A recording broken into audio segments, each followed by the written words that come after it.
The President-elect Donald Trump promises a quick trade deal with the UK after he takes office on Friday.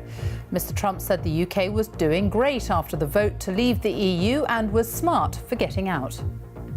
Obama said they'll go to the back of the line, meaning if it does happen, and then he had to retract. That was a bad statement. And now we're at the front of the queue. I think you're doing great.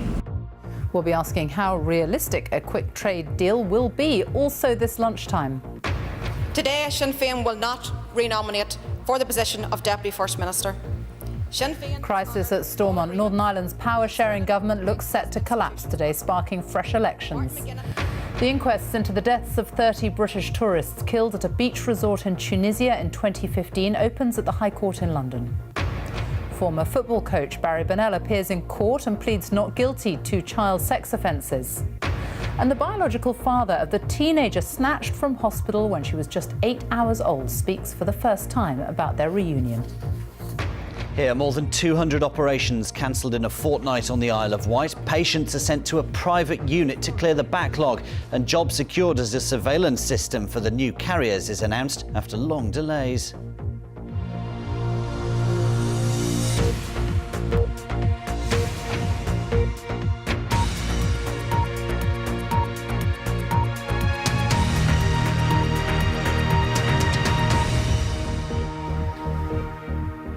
Good afternoon and welcome to the BBC News at 1. Just days before taking over the White House, President-elect Donald Trump has promised a quick trade deal with Britain. The former cabinet minister and Brexit campaigner Michael Gove, who interviewed Mr. Trump for the Times newspaper, said the president-elect was enthusiastic about Britain leaving the EU and that the offer of a US trade deal would strengthen Theresa May's hand in the Brexit negotiations with Brussels. Speaking to reporters on his way into a meeting of foreign ministers in Brussels, Boris Johnson described Mr. Trump's comments as very positive. Our political correspondent Ben Wright reports. By Friday, he'll be president, the most powerful politician in the world. And getting a visit in first, former Justice Secretary and Brexit campaigner Michael Gove, presenting the president-elect with a chance to boast about his Brexit foresight.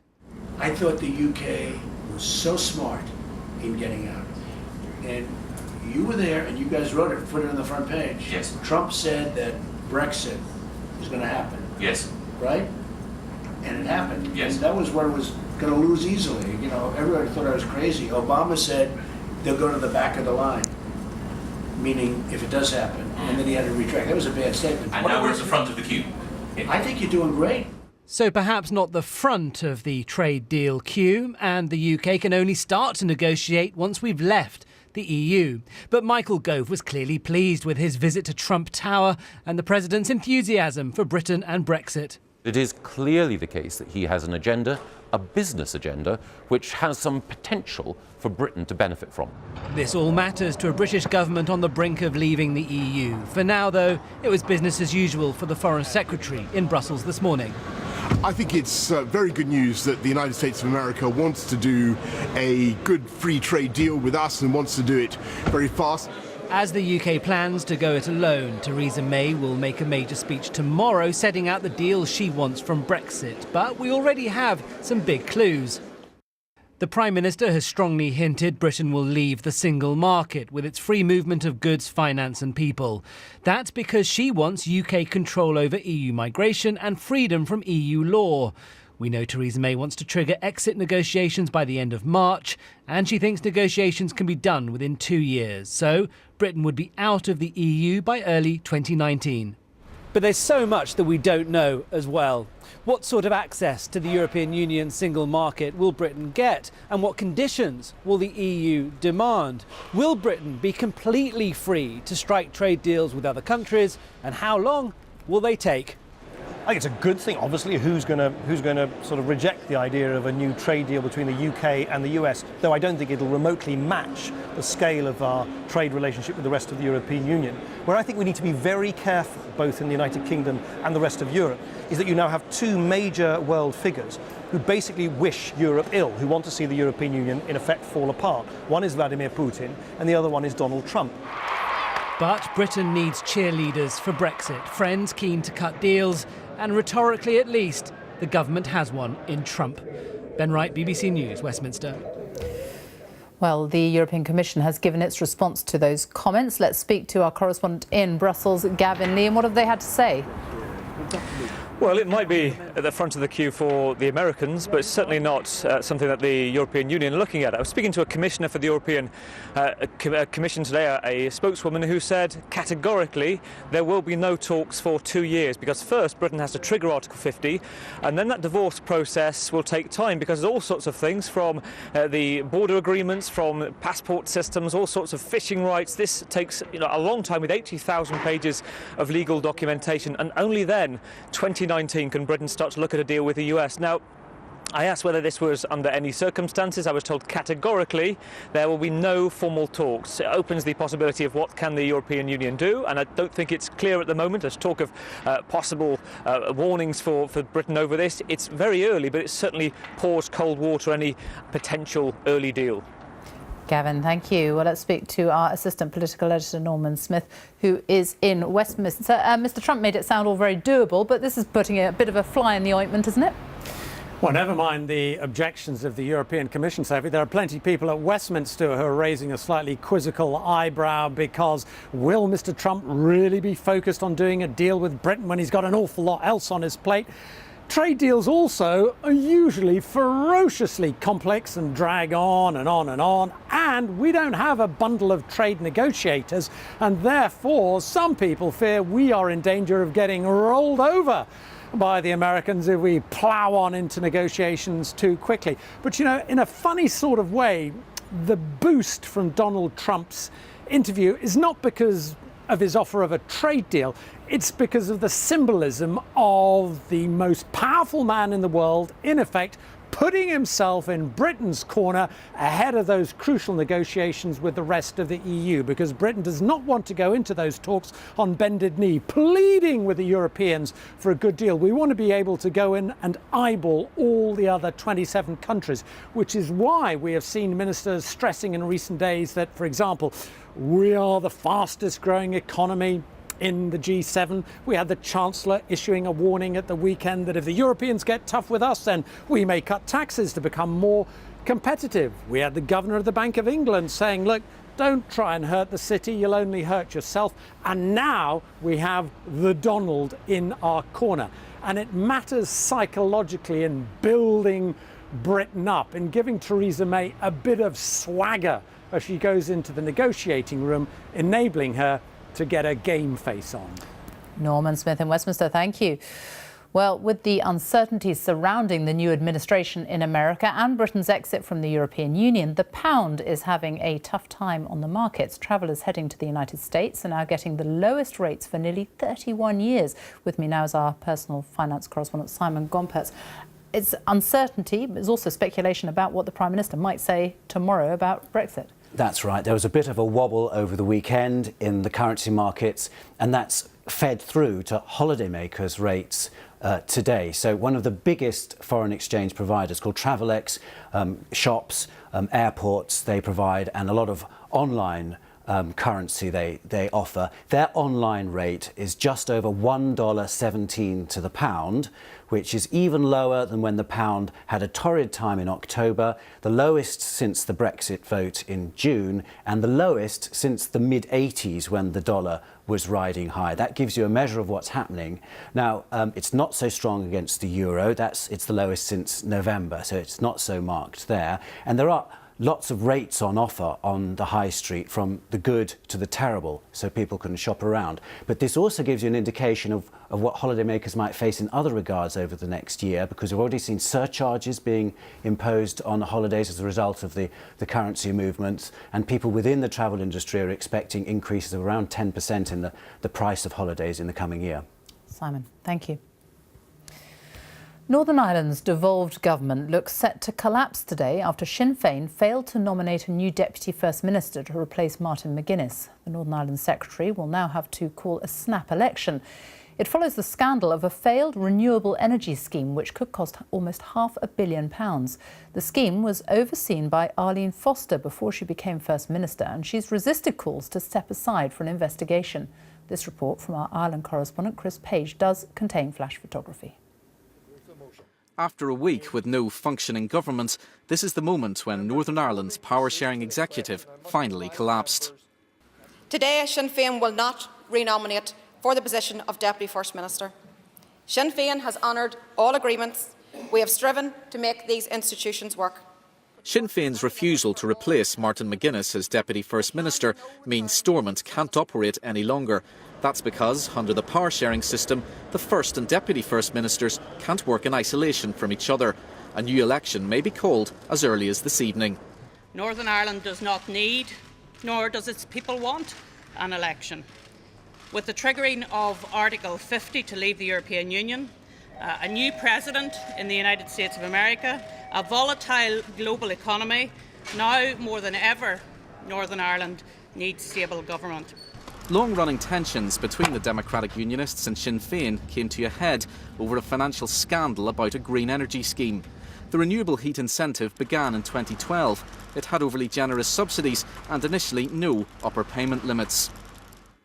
The scheme closed in February last year, having run almost £500 million over budget. Political controversy grew. The DUP leader Arlene Foster had previously been the minister in charge of the project. In December, Sinn Féin said she should temporarily stand down as First Minister. She repeatedly refused. 7 days ago, Martin McGuinness resigned in protest. The power-sharing partnership between Irish Republicans and Unionists has always been uneasy, and it's often been unstable. Restoring it may take some time, and people here are worried about the prospect of losing their devolved government. So long as at the earliest opportunity. A key moment for the Stormont executive had been due to come this week. An inquiry's been examining the scale of historical child abuse in residential institutions. Its report will be published on Friday, but now it looks like there'll be no ministers to act on the recommendations.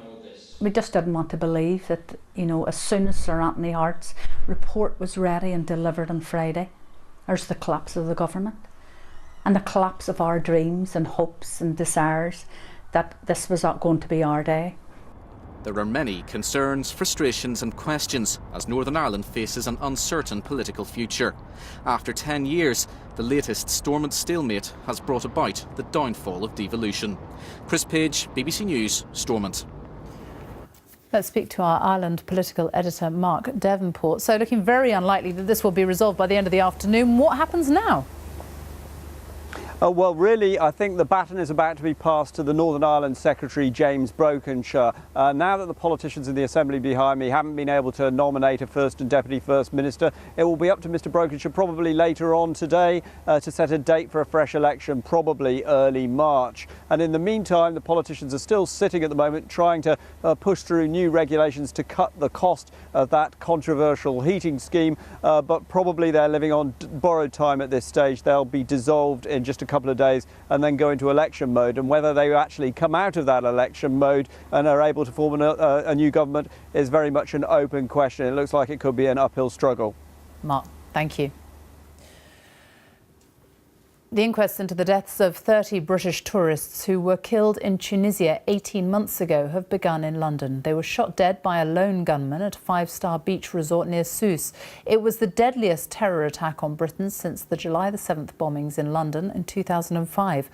Our correspondent Richard Galpin is at the Royal Courts of Justice for us now. Richard. Well, it's certainly been a very sombre and poignant start to this inquest this morning, with the names of all 38 people killed in the attack being read out one by one in court. Then everyone stood for a minute of silence. Now, of course, a lot of families of those killed are now watching these proceedings very closely, either at the court here or in fact via video link from courts around the country. And already some families have broken down in tears as they've been shown CCTV footage of the attack as it unfolded. The families of those killed in the attack have waited a year and a half for this moment. Now, with the full inquest finally getting underway this morning, they're hoping for answers to some critical questions.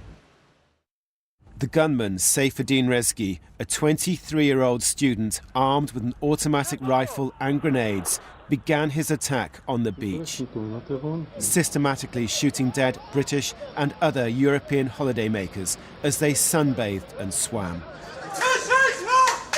From the beach, Rezgi, who trained at an Islamic State camp in Libya, killed and injured more tourists in the hotel complex.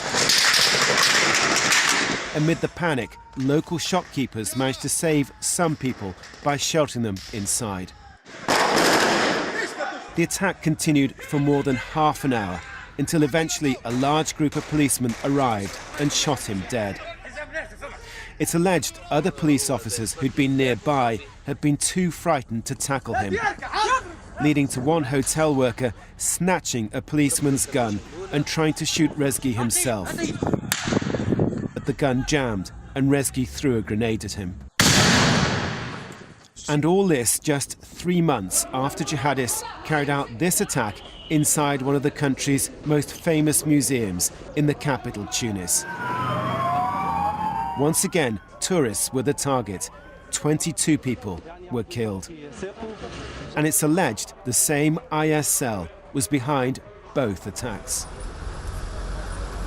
Now, almost 2 years later, Tunisia remains on high alert. The country's long been a hotbed of jihadist activity. The security forces struggling to deal with the growth of Islamic State. It's estimated 5,000 Tunisians have fought for Islamic State in Iraq, Syria and Libya. And many have returned home in recent years. Now, the coroner, Nicholas Lorraine Smith, has made clear this morning that they will be looking at the issue of the security at the hotel, the Imperial Mahaba in Sousse, where the attack took place. He's also said that they'll be looking at what he called the adequacy of the travel advice given by the Foreign Office and a travel company involved in booking the holiday. And already the counsel for the inquest has said that there's a lot of concern about the booking process. Richard, thank you.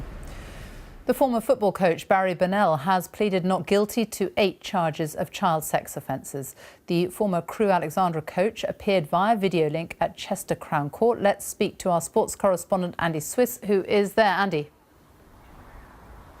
Yes, as you say, Barry Bennell didn't appear here in person. Instead, he appeared via a video link from Wood Hill Prison in Milton Keynes, where he is on remand. We saw him on a TV screen wearing a blue jumper. He spoke only to confirm his name and to plead not guilty to 8 charges of sexual assault against a boy aged under 16. The offences are alleged to have happened between 1981 and 1986 at 3 different locations: at Furness Vale in Derbyshire, at Nantwich in Cheshire and at a Butlins holiday camp. Now, Barry Bennell is a former football coach, a former youth coach with Crewe Alexandra. He also worked with a number of other clubs across the Northwest, including Manchester City and Stoke City. He has been remanded in custody and will next appear here at Chester Crown Court on March the 20th. Sophie. Andy, thank you. The time is just after 1:15. Our top story this lunchtime. The President-elect Donald Trump promises a quick trade deal with the UK after he takes office on Friday. And coming up. Good morning from a freezing cold Milwaukee. We are crossing America, taking the temperature of public opinion in the week Donald Trump becomes president. Stay with us for South Today. We'll have more on the financial black hole facing hospitals in the south as one trust struggles with a backlog of hundreds of cancelled operations. And riding high, the Dorset man celebrating success in a world-famous race. All that and more at past.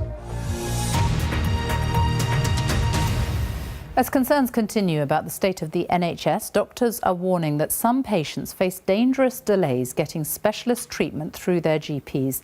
The British Medical Association says referral management centres create barriers and take decisions away from GPs. Supporters of the system say it's a good way to manage resources. Our correspondent Jenny Welrond reports. For Tracy Jeffries, housework is no longer a painful chore, but only because she paid nearly £3,000 for an operation on her leg. I was in so much pain with my leg, 24 hours a day. I wasn't sleeping properly. I was struggling to get through my work. The pain was caused by varicose veins. Her GP wanted them treated on the NHS, but his referral was rejected. Tracy had to go private.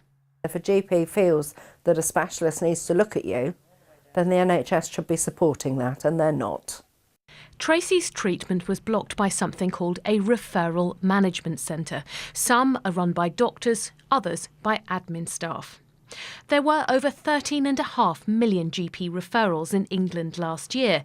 More than 2 million of them were screened by referral management centres on behalf of the NHS, a rise of almost 30% compared to 2 years before. 4%, more than 84,000, were rejected, mostly for admin reasons like missing information. Doctors' leaders are strongly opposed to what they say is a blunt form of rationing. These centres, which are taking a crude approach to scrutinising all GP referrals, can be inefficient, cost more to run than any potential saving, but crucially in the process delaying patient care. Referral management centres are used by 1/3 of England's clinical commissioning groups. There are 61 of them in England and Wales, gatekeeping what are often expensive hospital-based services. We've not found similar setups in Scotland or Northern Ireland. Those who commission NHS care say the system delivers value for money. We don't want to squander any money. We have limited resources, so it's really important that resources we have, we spend most effectively and get the best value for our population. Referral management is, for now, a relatively small part of efforts to manage rising demand, but its use is increasing. And that means more GPs, like Tracy's, are likely to see their decisions scrutinised and even overturned. Jenny Walrand, BBC News. Well, with me now is our health editor, Hugh Pym. Can we say whether or not these referral centres are good for patients? Well, I think, Sophie, the jury is out. It may come as a bit of a surprise to a lot of people that when they go and see a GP in certain areas of England and the GP says, I'm going to recommend referring you to a specialist to take a closer look, that decision is then vetted by another organisation, sometimes a private company. That's what this is all about. Now, the advocates of this sort of system say, at a time of rapidly rising demand on the NHS's services and a finite budget, there's no harm in taking a second look at these decisions, because once you put a patient into a pathway leading to hospital treatment, it does cost money, and all this is a second opinion. The critics say, though, yes, it is clinically based, but it can lead to delays. It can be an administrative thing, calling for more paperwork, and that's not in the interest of the patient if it delays treatment. And the whole thing is a bit of a bureaucratic nightmare and actually isn't saving money. And I think talking to people involved in the management of these sort of schemes, they say, in theory, it is a good idea. In principle, it's the right thing to be doing, but nobody knows whether it is actually value for money. So the question still remains there. Our health editor, Hugh Pym, thank you. And there will be special programmes on the NHS tonight on Inside Out at 7:30 on BBC One in England and later on the BBC iPlayer. A teenager who was snatched from a hospital in Florida as a baby 18 years ago has been reunited with her biological father. The teenager was abducted when she was just 8 hours old and she was tracked down after a tip-off. The woman she thought was her real mother has been charged with kidnapping. Sian Greschek reports. For the last 18 years, Kamaya Mobley had no reason to think that Gloria wasn't her real mother, and she had no reason to think that her own name wasn't really Alexis. But now she's trying to deal with the news that the person she thought was her mother for all that time is under arrest, charged with kidnapping her just after she was born and giving her a false identity. 51-year-old Gloria Williams is being held in South Carolina after DNA tests proved that Alexis was baby Kamaya, snatched from hospital back in 1998. Police say she posed as a nurse and snuck the newborn out of the hospital, starting a frantic search. At the time, her real mother was distraught and desperate to find her. I just want to know where my baby is at. I just want my baby back. But now, 18 years later, she was delighted to be reunited with the daughter she never thought she'd see again. And Kamaya's biological father was overwhelmed after meeting her for the first time. It's feelings that you can't explain this. You know what I'm saying? It's hard to put it in words right now. It's hard to deal with this here right now. You know what I'm saying? We just, like I said, we're trying to process it. Been 18 years. You know, it's going to be hard to make that up. But the man who thought he was her father all this time is full of heartache. Named her. It's a name I had for years, Alexis Kelly. And it's just the love of my life. Hardest thing she said since this was going on was Friday, and she's like, Dad, I love you. Even though she knows what's going on, she's still my child. I love her just that much. That's not going to change. She's the love of my life. She's my child. Now it is Kamaya who has to come to terms with what's happened, with her new identity, her new family. Sian Gwezczek, BBC News. Now, on Friday, Donald Trump will be sworn in as the 45th President of the United States. His election to the White House followed one of the most bitter and divisive campaigns in history, and many have questioned how the new leader will unite the country. To find out, John Kay has set off on a road trip through the heart of America along the iconic Route 45, travelling from north to south. Today, in the first of a week-long series of reports, he's in Wisconsin, a state that elected Mr. Trump by the narrowest of margins. Milwaukee, known for its harsh winters, for making cheese and beer, and now for its role in America's fragile new politics. Go right now! This is no place for fragile junior ice hockey. This is the Green Bay Junior Gamblers. Jonathan is coaching the under-9s. He likes Donald Trump because he's different, a non-politician, an outsider. It just goes back to an alternative that's outside of the box, a different viewpoint. He's a billionaire, though, isn't he? He's a TV star. He's not exactly every man. No, he certainly is not. But I think there's something to be said for him being able to relate to, you know, a plumber, a welder, a teacher. The state of Wisconsin switched sides in this election. Its largely white working-class electorate normally votes Democrat, but this time they chose Trump. A little brassy, but I'll give him a try. They like giving new things a try here, like soccer on ice. But might a Trump presidency end up feeling like this? Oh! I love your gloves, are nearly as big as my hands, aren't they? There we go. Engineer Jason is confident. After 9 redundancy threats in 6 years, he says it's time for a businessman in the Oval Office. It would be nice to have a little bit more stability in the job front.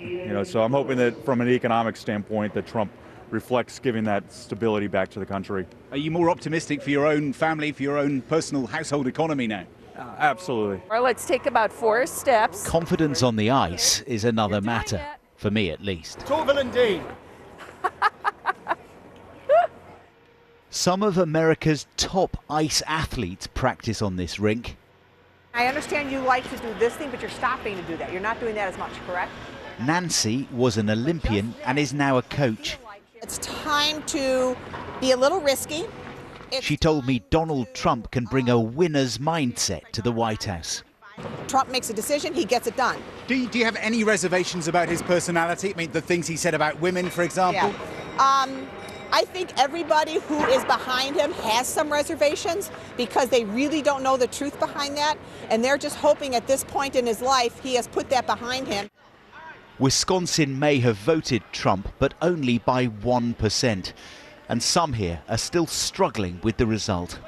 This is one of the most important jobs in the world, and I'm not certain that he's prepared for it. But hockey mom Layla is willing to give the new president a chance, even though, as a Muslim, she's worried by some of his comments. I try to look at the bright side, so I think that we have to just wait and see what happens. You sound to me like you're maybe a little nervous. I might be. Are you prepared to support him? Not quite prepared to support him, but I'm prepared to initiate change to support him. What does that mean? How do you initiate change to support him? Change my way of thinking, try to find the good.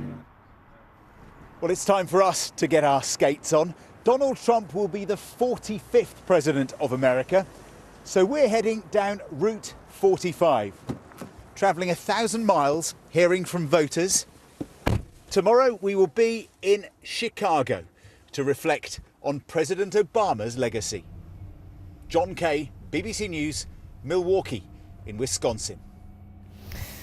And finally, one of the must-see places for millions of tourists when they visit London is Piccadilly Circus and its famous lights. But from today, they're going to be disappointed because the lights on the advertising hoardings were switched off at 8:30 this morning for refurbishment.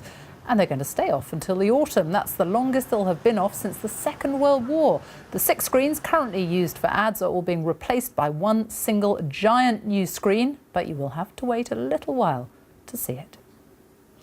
Very wet in London this morning. Phil Avery is here with a look at the weather. Sophie, hello. Urban obsession, warm pewter, linen cupboard are just some of the ways the paint industry would sell you the colour grey. Yes, I'm not making them up, but I prefer our weather watchers to actually do the talking for us. Thankfully, the skies are not just that leaden right across the British Isles.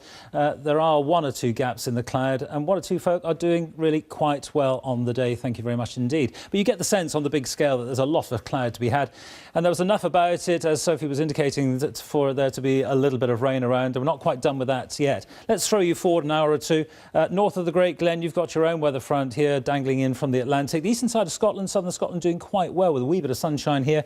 And then we've got a warm front dangling its way all the way from Yorkshire down through the Bristol area and on towards the south coast. As we've seen from the Weather Watcher pictures, 1 or 2 spots in East Anglia doing quite nicely, but it's on the cool side here. We'll come back to that.